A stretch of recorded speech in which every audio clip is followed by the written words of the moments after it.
राजा हरिश्चंद्र की शनिदेव की साढ़े साती से जुड़ी कहानी हिंदू धर्म में बहुत प्रसिद्ध है। यह कहानी हमें सत्य, धर्म और परीक्षा के महत्व को समझाती है। कहानी का सार कुछ इस प्रकार है।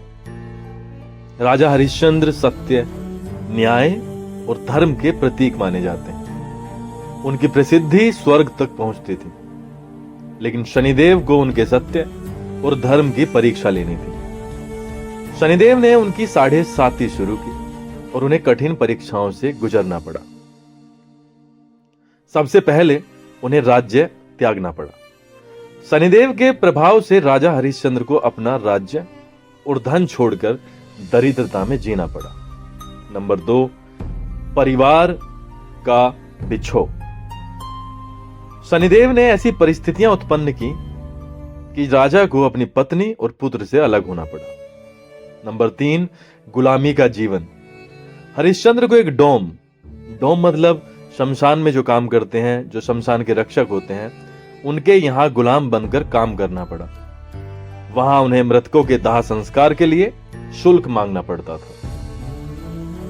पुत्र की मृत्यु। राजा हरिश्चंद्र के पुत्र रोहिताश्व की सर्पदंश से मृत्यु हो गई। जब उनकी पत्नी तारामती शव को शमशान लेकर आई तो हरिश्चंद्र ने उन्हें दाह संस्कार के लिए शुल्क देने को कहा। उस समय उनकी पत्नी के पास कुछ भी नहीं था।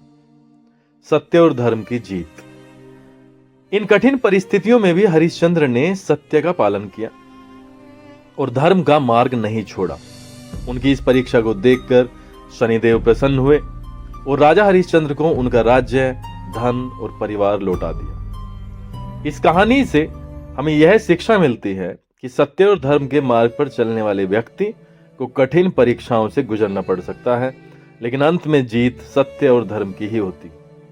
कठिन समय में धैर्य और विश्वास बनाए रखना चाहिए।